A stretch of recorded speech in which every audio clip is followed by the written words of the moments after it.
திமுக கூட்டணியில இடம்பெற்றுள்ள விசிக இந்த முறை அதிக இடங்களை கேட்கும், இரட்டை இலக்கத்தில் தொகுதிகளை கேட்க போறாங்க அப்படின்னு சொல்லப்பட்டு வந்த நிலையில் கடந்த முறை விசிகாவுக்கு கொடுத்த மாதிரி இந்த முறையும் திமுக விசிகாவுக்கு 6 இடங்கள் தான் கொடுக்க போகுது.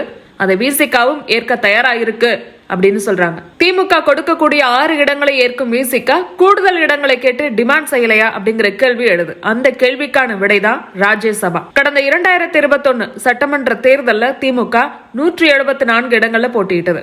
காங்கிரஸ்க்கு 25, மார்க்சிஸ்ட் கம்யூனிஸ்ட் கட்சிக்கு 6, இந்திய கம்யூனிஸ்ட் கட்சிக்கு 6, மதிமுகவுக்கு 6, விடுதலை சிறுத்தைகள் கட்சிக்கு 6 தொகுதிகள், இந்திய யூனியன் முஸ்லீம் லீக்குக்கு 3 தொகுதி, கொங்கு நாடு மக்கள் தேசிய கட்சிக்கு 3 தொகுதிகள், மனிதநேய மக்கள் கட்சிக்கு 2, தமிழக வாழ்வுரிமை கட்சி, மக்கள் விடுதலை கட்சி, ஆதி தமிழர் பேரவை இந்த 3 கட்சிகளுக்கு தலா 1 தொகுதி அப்படின்னு மொத்தம் 12 கட்சிகளுக்கு தொகுதிகளை பங்கீடு பண்ணாங்க. இந்த முறை கூடுதலா மக்கள் நீதி மையம் இணைந்திருக்கு.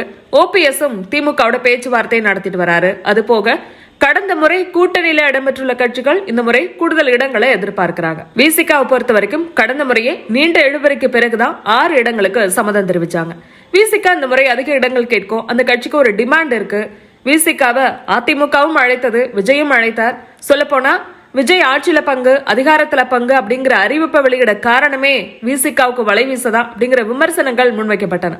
ஆனா திருமாவளவன் திமுகவுடன் தான் கூட்டணி அப்படிங்கறதுல தொடர்ந்து உறுதியாவே இருந்தார். 2019 முதல் தொடர்ச்சியா திமுக கூட்டணியில அங்கம் வகிக்கக்கூடிய ஒரு முக்கியமான கட்சினா அது விசிகா தான். விசிகாவுக்கு இப்ப மாநில கட்சி அங்கீகாரம் கிடைச்சிருக்கு. எனவே இதை தக்க வைக்கணும் அப்படின்னா 2026 சட்டமன்ற தேர்தலில் அதிக தொகுதிகளை எதிர்பார்க்கிறது விசிகா அப்படிங்கிற பார்வை இருக்கு. ஆனா திமுகவை பொறுத்த வரைக்கும் தங்களுடைய கூட்டணி கட்சிகளை எப்படியாவது சமாளித்து தொகுதி பங்கீடு செய்யக்கூடிய வேலைகள்ல தீவிரம் காட்டி வருது.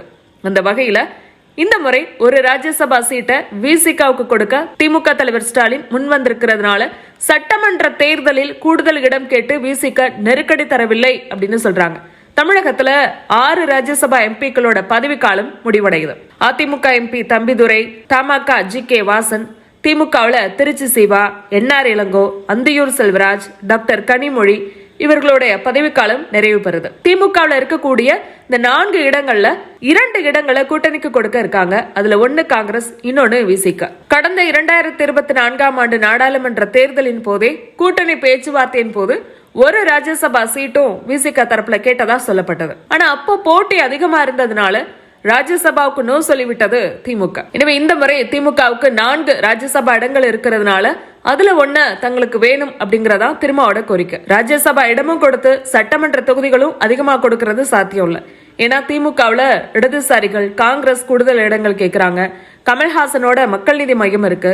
இவ்வளவு நெருக்கடிகள் இருக்கும்போது சட்டமன்ற தொகுதிகளும் கூடுதலா கொடுத்து ராஜ்யசபா இடமும், அதாவது 2ம் சாத்தியம் இல்ல, ஏதோ ஒண்ணுதான், அதுவா இதுவா அப்படின்னு திமுக தரப்பு கேட்க ராஜ்யசபா சீட்டை டிக் செய்திருக்கிறது விசிக அப்படின்னு சொல்றாங்க. மாநிலங்களவையில அங்கம் வகிக்க விரும்பக்கூடிய விசிக ராஜ்யசபா சீட் கிடைச்சா சட்டமன்ற தேர்தலில் போட்டியிட்டு தோல்வியடைந்த வன்னியரசுக்கு வாய்ப்பு வழங்கும் வகையில அவரை ராஜ்யசபாவுக்கு அனுப்பக்கூடிய திட்டத்துல திரும்ப இருக்கார் அப்படின்னு சொல்றாங்க. அந்த வகையில திமுக விசிக தொகுதி பங்கீடு முடிவாயிருக்கிறதா சொல்லப்படுது. இது குறித்து உங்களுடைய கருத்து என்ன அப்படிங்கறத கமெண்ட்ல பதிவு பண்ணுங்க.